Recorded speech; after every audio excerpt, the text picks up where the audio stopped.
Hello नमस्कार सुप्रभात दोस्तों, मैं सतीश पाल अपन परिवार संरक्षण गुरु जी यूट्यूब चैनल पर आपका हार्दिक स्वागत अभिनंदन करते हैं। हम आशा करते हैं कि आप सभी स्वस्थ और मस्त होंगे। तो चलिए हम रोज़ की तरह आज भी जीएस के 20 क्वेश्चन को आपके सामने लेकर आए हुए हैं। ठीक है, जो कि आपके आगामी आने वाले जो पेपर होने वाले हैं उन्हीं के बेसिस पर आधारित हैं। ठीक है, तो चलिए हम अपने प्रैक्टिस सेट की तरफ बढ़ते हैं और आज का जो अपना पहला क्वेश्चन है उसे देखते हैं। ठीक, तो ये रहा आज का हमारा पहला क्वेश्चन दिया हमारा कि असहयोग आंदोलन के दौरान असहयोग आंदोलन के दौरान आंदोलन के वित्तीयन के लिए महात्मा गांधी द्वारा किस कोष की स्थापना की गई थी। जो सहयोग आंदोलन हुआ था उसके वित्तीयन के समय, मतलब उस आंदोलन के समय जो वित्तीयन जिसमें खर्च आए थे उसके लिए एक कोष की मतलब स्थापना की गई थी। वो किसके नाम पर की गई थी, किस कोष की स्थापना मतलब किसके नाम पर की गई थी। ऑप्शन ए दिया आपका होम रूल कोष, ऑप्शन बी दिया आपका तिलक गोखले कोष, ऑप्शन सी दिया आपका तिलक स्वराज कोष और ऑप्शन डी दिया हिंद स्वराज कोष। ऑप्शन डी क्या दिया है, हिंद स्वराज कोष। तो जो असहयोग आंदोलन असहयोग आंदोलन कब शुरू हुआ था, 1920 में। अगर पूछे जो इसके लिए जो आपके मतलब वित्तीयन कोष की स्थापना की गई तो किसके नाम पर की गई थी, ये की गई थी आपके तिलक स्वराज कोष के नाम पर। किसके, तिलक स्वराज कोष के नाम पर की गई थी। ठीक है, यानी ऑप्शन सी हमारा जो है ये सही आंसर होता है। ठीक, चलिए अगला क्वेश्चन देख लेते हैं। अगला क्वेश्चन दिया, भारत के राष्ट्रपति द्रौपदी मुर्मू ने अप्रैल 2023 में किस राज्य में गज उत्सव 2023 का उद्घाटन किया है। भारत के राष्ट्रपति कौन है, द्रौपदी मुर्मू जी हैं वर्तमान में। ठीक है, तो पूछा है अप्रैल 2023 में किस राज्य में गज उत्सव जो कि 2023 के उद्घाटन मतलब किए हैं, गज उत्सव यानी गज उत्सव कहाँ पर मनाया गया। ऑप्शन है आपका गुजरात, ऑप्शन बी दिया आपका केरल, ऑप्शन सी दिया आपका कर्नाटक और ऑप्शन डी दिया आपका असम। ऑप्शन डी क्या दिया है, असम। देखो गज उत्सव जो है ये कहाँ पर मनाया गया, तो मनाया गया आपका असम, यानी इसका उद्घाटन किसने किया है, द्रौपदी मुर्मू जी ने किया है। कहाँ पर की हैं, ये आपके असम में की हैं, असम में की हैं। ठीक है, कहाँ पर, असम में की हैं। अगर पूछे असम की अगर हम बात कर ले, असम के अगर पूछे मुख्यमंत्री कौन है, असम के मुख्यमंत्री यानी सीएम कौन है, तो ये आपके हेमंत बिस्वा शर्मा है। कौन है, रुक जाइए, असम के मुख्यमंत्री की बात करें ना, तो अगर पूछे असम के सीएम यानी सीएम कौन है, तो ये आपके हेमंत बिस्वा शर्मा है। हेमंत बिस्वा हेमंत बिस्वा शर्मा कौन है, आपके असम के मुख्यमंत्री हैं। अगर पूछे गवर्नर यानी राज्यपाल, गवर्नर कौन है, देखो गुलाब चंद कटारिया। कौन है, गुलाब चंद कटारिया। गुलाब चंद कटारिया कौन है, ये आपके असम के क्या हैं, राज्यपाल हैं। अगर पूछे असम का लोकसभा सीट कितनी है, तो असम में लोकसभा सीटें कितनी है, तो आपके 14 सीट है। राज्यसभा सीट की बात करें, राज्यसभा सीट कितनी है, तो आपके 7 आपके राज्यसभा सीट हैं। अब पूछे यहाँ का राष्ट्रीय पशु क्या है, तो आपका गेंडा है। और राष्ट्रीय पक्षी की बात करें तो आपका बत्तख है। क्या है, बत्तख है। ठीक, तो चलिए अगला क्वेश्चन देख लेते हैं। अगला क्वेश्चन दिया 2001 से 2011 के बीच जनसंख्या की वृद्धि दर है। 2001 से 2011 के बीच मतलब जनसंख्या में कितनी वृद्धि हुई है, मतलब कितना परसेंट वृद्धि दर है। वृद्धि दर पूछा है ना, यहाँ पर हो गया आपका 18 ऑप्शन नहीं दिया आपका 18.70%, ऑप्शन बी दिया आपका 15.70%, ऑप्शन सी दिया आपका 17.70% और ऑप्शन डी दिया 16.70%। पूछा 2001 से 2011 के बीच, 2001 से 2011 के बीच जनसंख्या की वृद्धि दर कितनी है, कि जनसंख्या की वृद्धि दर कितनी है, तो यह टोटल है आपकी 17.7%, 17.7%, यानी ऑप्शन सी हमारा जो है ये सही आंसर होता है। ठीक, चलिए अगला क्वेश्चन देख लेते हैं। अगला क्वेश्चन दिया, सिख धर्म के दूसरे गुरु कौन थे, सिख धर्म के दूसरे गुरु कौन थे। ऑप्शन ए दिया आपका गुरु नानक देव, ऑप्शन बी दिया आपका गुरु अंगद देव, ऑप्शन सी दिया आपका गुरु अमरदास और ऑप्शन डी दिया आपका गुरु रामदास। ऑप्शन डी क्या दिया है, गुरु रामदास। ठीक है, तो पूछे किसकी, सिख धर्म के दूसरे गुरु कौन थे, तो थे कौन थे, गुरु अंगद देव थे। कौन थे, गुरु अंगद देव आपके सिख धर्म के दूसरे गुरु थे। इनका पूछे अगर बचपन का नाम क्या था, तो इसके बचपन का नाम था इनका गुरु अंगद देव का। इनके गुरु अंगद देव के बचपन का नाम पूछे तो क्या हो जाएगा आपका, लहना। क्या, लहना। ठीक है, और इन्हें ही आपके किसकी गुरुमुखी लिपि या गुरुमुखी लिपि के जन्मदाता के रूप में किसे जाना जाता है? तो जाना जाता है गुरु अंगद देव को। किसके लिए? गुरुमुखी लिपि, गुरुमुखी लिपि के जनक के रूप में यानी जन्मदाता भी कहे जाते हैं। पूछे अगर से गुरुमुखी लिपि के जन्मदाता कौन है, तो आपको गुरु अंगद देव हैं। ठीक है, इन्होंने ही मतलब गुरु अंगद देव ने सिख धर्म के दूसरे गुरु ने ही किस मतलब संस्था की स्थापना की थी, इन्होंने मतलब व्यवस्था की स्थापना की थी, इन्होंने लंगर व्यवस्था को चलाया था। किसने? गुरु अंगद देव ने, गुरु अंगद देव। ठीक, चलिए अगला क्वेश्चन देख लेते हैं। अगला क्वेश्चन दिया निम्न में से निम्नलिखित में से कौन पहले डॉक्टर शांति स्वरूप भटनागर पुरस्कार विजेता थे? निम्नलिखित में से कौन जो है पहले कौन सा पुरस्कार है? डॉक्टर शांति स्वरूप भटनागर पुरस्कार के विजेता अगर पूछे कौन थे? ऑप्शन डी आपका KS. Krishnan, option B the MN. Shah, option C the आपका सी.वी. रमन और ऑप्शन डी दी आपका S. Chandrasekhar. Option D the S. Chandrasekhar. तो डॉक्टर शांति स्वरूप भटनागर पुरस्कार के विजेता अगर पूछे कौन थे? कहते हैं के.एस. कृष्णन। कौन थे? के.एस. कृष्णन। यानी ऑप्शन ए हमारा जो है ये सही आंसर होता है। इनको पूछे पुरस्कार कब दिया गया था? तो दिया गया था 1958 में इन्हें मिला था। 1958 में इन्हें मिला था। भौतिक किस क्षेत्र में? तो भौतिकी यानी भौतिक विज्ञान के लिए इन्हें दिया गया था। किसके लिए? मतलब भौतिक के क्षेत्र में किसके लिए? तो अभी आपके रमन प्रकीर्णन के लिए। ठीक है, चलिए अगला क्वेश्चन देख लेते हैं। अगला क्वेश्चन दिया भारत के संविधान के निम्नलिखित में से किस संशोधन में गोवा को राज्य का दर्जा दिया गया?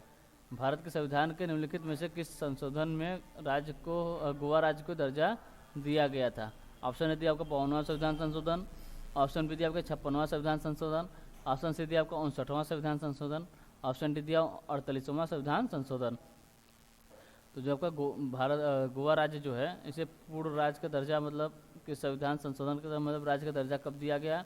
किस संविधान संशोधन के तहत दिया गया? तो दिया गया था आपके 56वें संविधान संशोधन। 56वें संविधान संशोधन कब? 1987 में। कौन सा राज्य बना था? 25वां राज्य बना था। कौन? गोवा आपका 25वां राज्य बना था। कब? 56वां संविधान संशोधन 1987 में। 56वां संविधान संशोधन 1987 में। ठीक है, और इसी के तहत आपको दमन और द्वीप को यूटी भी घोषित किया गया था। यूटी भी घोषित किया गया था। ठीक, चलिए अगला क्वेश्चन देख लेते हैं। अगला क्वेश्चन दिया निम्नलिखित में से कौन सी योजना आयोग के पहले अध्यक्ष थे? योजना आयोग के पहले अध्यक्ष पूछे कौन थे? तो ऑप्शन ए दिया आपका doctor Rajendra Prasad, option B दिया आपका पंडित जवाहरलाल नेहरू, ऑप्शन सी दिया आपका सरदार वल्लभ भाई पटेल और ऑप्शन डी दिया आपका जे.बी. कृपलानी। तो किसकी वजह का योजना आयोग? इसकी स्थापना कब हुई थी? इसकी स्थापना हुई थी मार्च 1950 में। कब?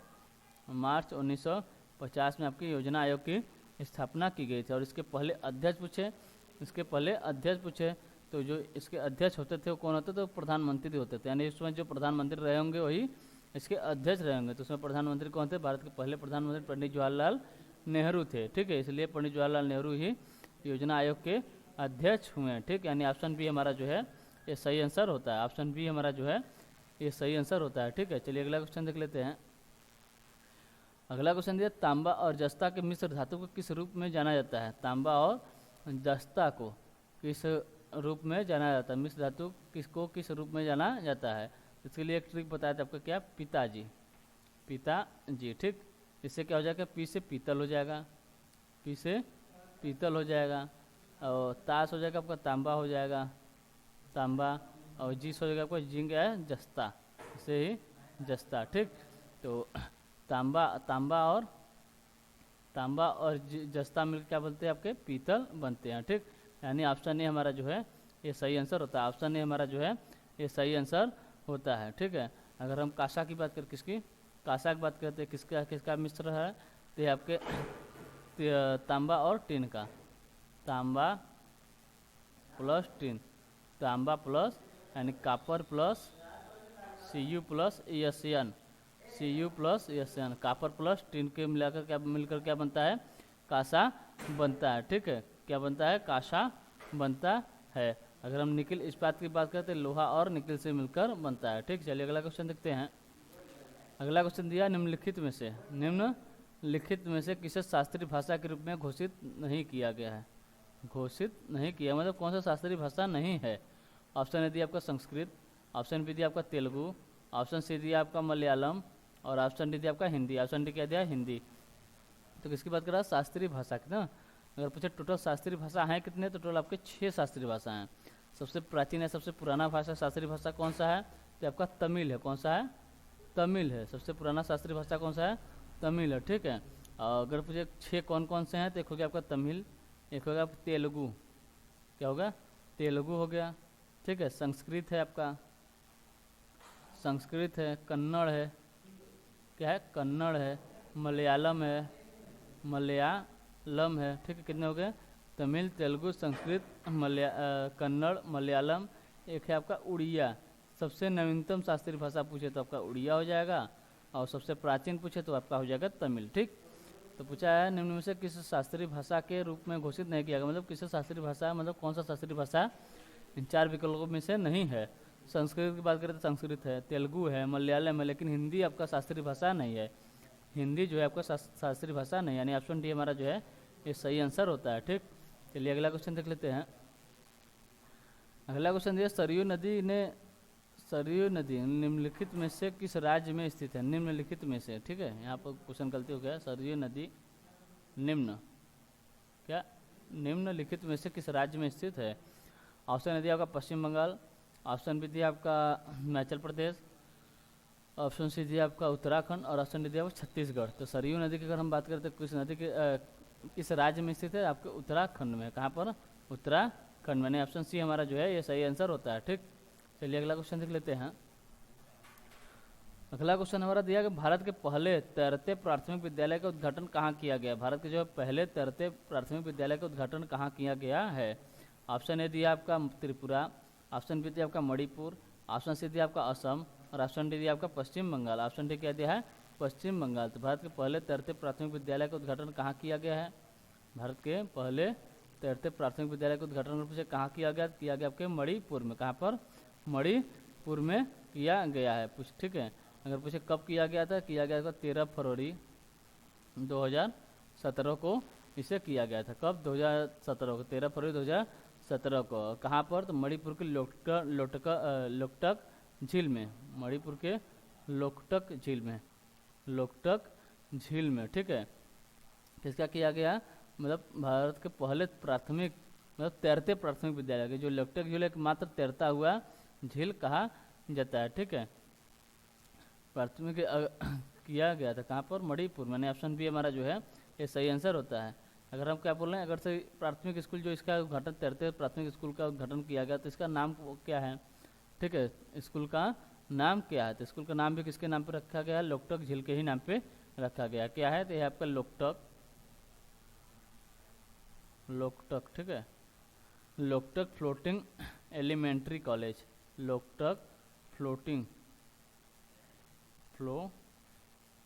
Elementary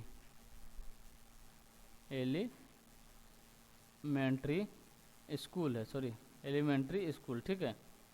okay. पूछा था हमारा कि भारत के पहले तैरते प्राथमिक विद्यालय का उद्घाटन कहाँ किया गया है? किया गया मणिपुर में। कब किया गया? 13 फरवरी 2017 को किया गया। किस झील में है? आपके लोकटक झील में है। नाम क्या है? तो इसका नाम है आपका लोकटक फ्लोटिंग एलिफेंट्री स्कूल। ठीक।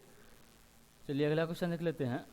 अगला क्वेश्चन दिया है हाल ही में T20 अंतर्राष्ट्रीय में 100 विकेट की उपलब्धि हासिल करने वाली पहली भारतीय महिला क्रिकेटर कौन बनी है? ऑप्शन ए दिया आपका दीप्ति शर्मा, ऑप्शन बी दिया आपका रेणुका सिंह, ऑप्शन सी दिया आपका वंदना कुमारी और ऑप्शन डी दिया आपका पूनम राउत है। कौन है? पूनम राउत। ठीक। तो हाल ही में जो है आपके T20 अंतर्राष्ट्रीय में 100 विकेट, कितने विकेट? 100 विकेट की उपलब्धि हासिल करने वाली पहली भारतीय महिला क्रिकेटर कौन बनी है? ये बने कौन है? आपके दीप्ति शर्मा जी बनी है। कौन? दीप्ति शर्मा जी बनी। यानी ऑप्शन ए हमारा जो है ये सही आंसर होता है। ठीक। चलिए अगला क्वेश्चन देख लेते हैं। अगला क्वेश्चन दिया दूध सागर जलप्रपात किस नदी पर स्थित है? दूध सागर जो जलप्रपात है ये आपके किस नदी पर स्थित है? ऑप्शन ए दिया आपका मांडवी नदी, ऑप्शन ए दिया आपका मांडवी नदी, ऑप्शन बी दिया आपका जुआरी नदी, ऑप्शन सी दिया आपका शरावती नदी और ऑप्शन डी दिया आपका पेरियार नदी। ठीक। पूछा है दूध सागर जलप्रपात किस नदी पर है? दूध सागर जलप्रपात कहाँ पर है? आपके जुआरी नदी पर। किस पर है? सॉरी मांडवी नदी पर। कहाँ पर है? मांडवी नदी पर। ठीक। मांडवी नदी गोवा की एक प्रमुख नदी है। जुआरी नदी भी आपकी गोवा की एक प्रमुख नदी है, लेकिन पूछा दूध सागर जलप्रपात है आपके मांडवी नदी पर। कहाँ पर है? मांडवी नदी पर है। अगर पूछे जुआरी नदी पर क्या है, जुआरी नदी पर क्या है, तो यहाँ पर है आपका क्या है, मारमा गाँव बंदरगाह है। गोवा का मारमा गाँव बंदरगाह है, मारमा गाँव बंदरगाह। पूछे कहाँ पर है, आपके जुआरी नदी के मुहाने पर है, बंदरगाह है। ठीक है, बंदरगाह है। कहाँ पर है? जुआरी नदी के मुहाने पर स्थित है।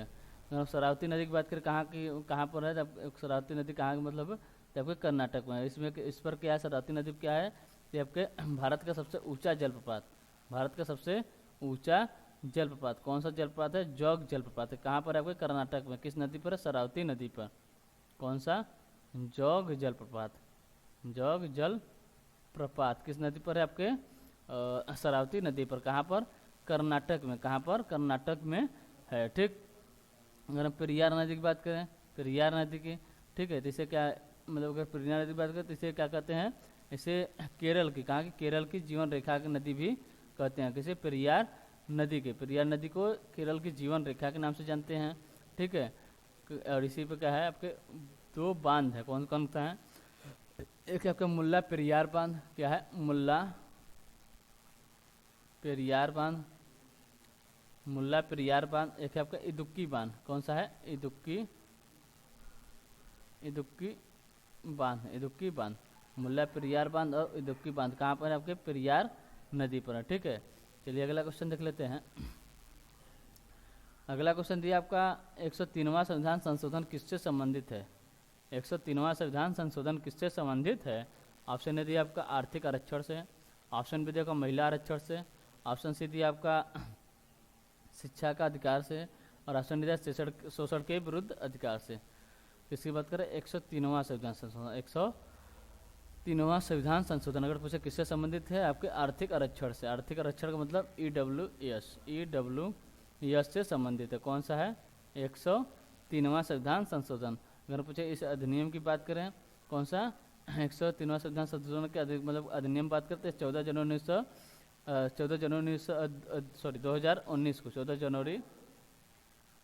जनवरी 2019 को यह पारित हुआ था। यह अधिनियम क्या हुआ, मतलब प्रभाव में आया था। ठीक है, 14 जनवरी 2019 को ये जो 103वां संविधान संशोधन का जो अधिनियम था आपके प्रभाव में आया था। ठीक है, और इसका संबंध किससे? EWS यानी आर्थिक आरक्षण। 103वां संविधान पूछा किससे संबंधित है? आपके आर्थिक आरक्षण से संबंधित है। ठीक, चलिए अगला क्वेश्चन देख लेते हैं।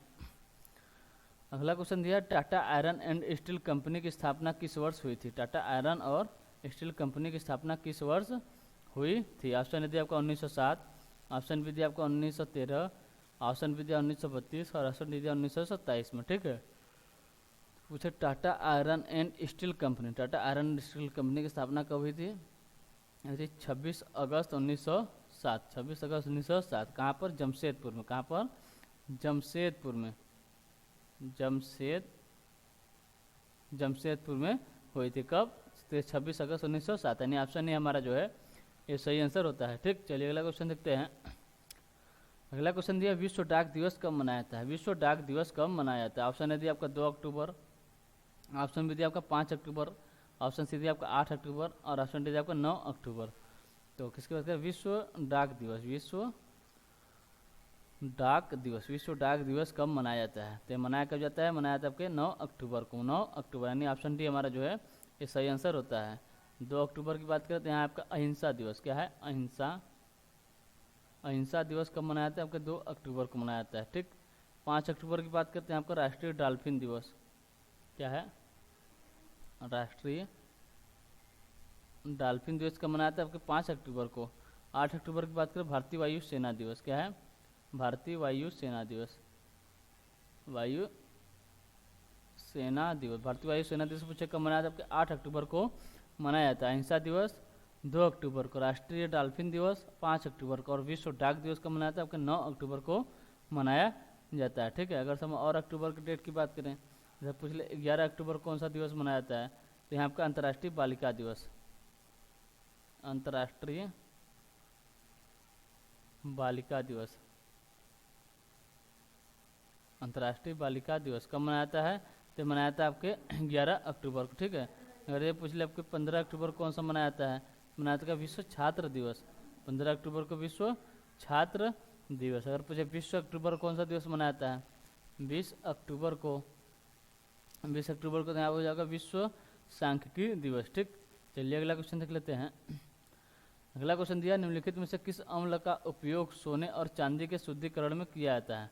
निम्नलिखित में से किस अम्ल का उपयोग जो है सोने और चांदी के शुद्धिकरण में किया जाता है। ऑप्शन ए दिया आपका एस्टिक अम्ल, ऑप्शन ए क्या दिया है एस्टिक अम्ल। ठीक है, इसका सूत्र क्या है CH3COOH। ऑप्शन बी देखो नाइट्रिक अम्ल यानी HNO3। ठीक, और ऑप्शन सी देगा फार्मिक अम्ल CH2, इसका सूत्र क्या है CH2O2। ठीक, CH2O2। ठीक, और ऑप्शन डी दिया इनमें से कोई नहीं। तो जो आपका सोने और चांदी के शुद्धिकरण में पूछेगा किस अम्ल का प्रयोग किया जाता है, किस अम्ल का प्रयोग किया जाता है, इसमें किया जाता है आपका नाइट्रिक अम्ल का यानी HNO3 यानी ऑप्शन बी हमारा जो है ये सही आंसर होता है। ठीक, चलिए अगला क्वेश्चन देख लेते हैं। अगला क्वेश्चन दिया आपको मणिकर्णिका घाट कहाँ स्थित है। मणिकर्णिका घाट कहाँ स्थित है। ऑप्शन ए दिया आपका वाराणसी, ऑप्शन बी दिया आपका प्रयागराज, ऑप्शन सी दिया मथुरा और ऑप्शन डी दिया आपका आगरा। तो मणिकर्णिका घाट कहाँ स्थित है आपके, कहाँ पर है आपके वाराणसी में। कहाँ पर, वाराणसी में। ऑप्शन ए हमारा जो है ये सही आंसर होता है। ठीक, चलिए अगला क्वेश्चन देखते हैं। अगला क्वेश्चन दिया, उत्तर प्रदेश में निम्नलिखित में से कौन सा शहर दिया सलाई उद्योग का केंद्र है। उत्तर प्रदेश में जो है कौन सा शहर है जो आपके दिया सलाई उद्योग का जो है आपका केंद्र है। ऑप्शन ए दिया आपका लखनऊ, ऑप्शन बी दिया आपका मोदी नगर, ऑप्शन सी दिया आपका कानपुर और ऑप्शन डी दिया बरेली। तो अगर हम किसकी बात करें, लखनऊ की बात करें, किसके लिए प्रसिद्ध है, जबकि लकड़ी का खिलौना बनाने के लिए। ठीक है, लकड़ी का खिलौना के लिए कौन सा शहर है आपका लखनऊ है। तो कौन सा है, लखनऊ। अगर हम मोदी नगर की बात करते हैं आपके बिस्कुट के लिए प्रसिद्ध है। कानपुर की बात करें तो आपके चमड़ा उद्योग के लिए प्रसिद्ध है। किसकी, चमड़ा उद्योग के लिए प्रसिद्ध है। अगर पूछे दिया सलाई के उद्योग के अंदर कौन सा है, तो आपका बरेली है। कौन सा है, बरेली है। ठीक, यानी ऑप्शन डी हमारा जो है ये सही आंसर होता है। ठीक, चलिए अगला क्वेश्चन देख लेते हैं। अगला क्वेश्चन दिया आपका, उत्तर प्रदेश का कौन सा शहर कुंभ मेला से संबंधित है। उत्तर प्रदेश का कौन सा शहर जो है आपके कुंभ मेला से संबंधित है। अगर पूछे कुंभ मेला कितने शहरों में लगता है, टोटल आपके 4 शहर में लगते हैं। कौन कौन शहर हैं, एक है आपका हरिद्वार है, नासिक है। कौन सा, हरिद्वार है, एक हो गया आपका हरिद्वार, नासिक हो गया, एक है आपका उज्जैन और एक कौन सा है आपका प्रयागराज है, प्रयागराज। ठीक है, ये आपके 4 शहर हैं जहाँ आपके कुंभ मेला आयोजित किए जाते हैं। ठीक है, पूछा उत्तर प्रदेश का कौन सा शहर है, तो आपका प्रयागराज यानी ऑप्शन डी हमारा जो है सही, ऑप्शन सी हमारा जो है ये सही आंसर होता है, क्योंकि प्रयागराज में आपका कुंभ मेला आयोजित किया जाता है। ठीक है, कहाँ पर, प्रयागराज में। ठीक है, तो यानी आपके 4 शहर हो गए जो है यहाँ पर आपके कुंभ मेला आयोजित किया जाता है। पूछा तो उत्तर प्रदेश का, तो उत्तर प्रदेश में कौन सा है, ये आपका ऑप्शन सी यानी प्रयागराज है। ठीक, चलिए आगे देखते हैं। ठीक है, तो आज के लिए बस इतना ही क्वेश्चन था। ठीक, तो अगर सेशन आपको अच्छा लग रहा हो तो लाइक और सब्सक्राइब जरूर करें और शेयर करना ना भूलें। ठीक है, तो चलिए हम मिलते हैं आपसे अगले सेशन में। तब तक के लिए आपको टेक केयर, बाय बाय, जय हिंद, जय भारत।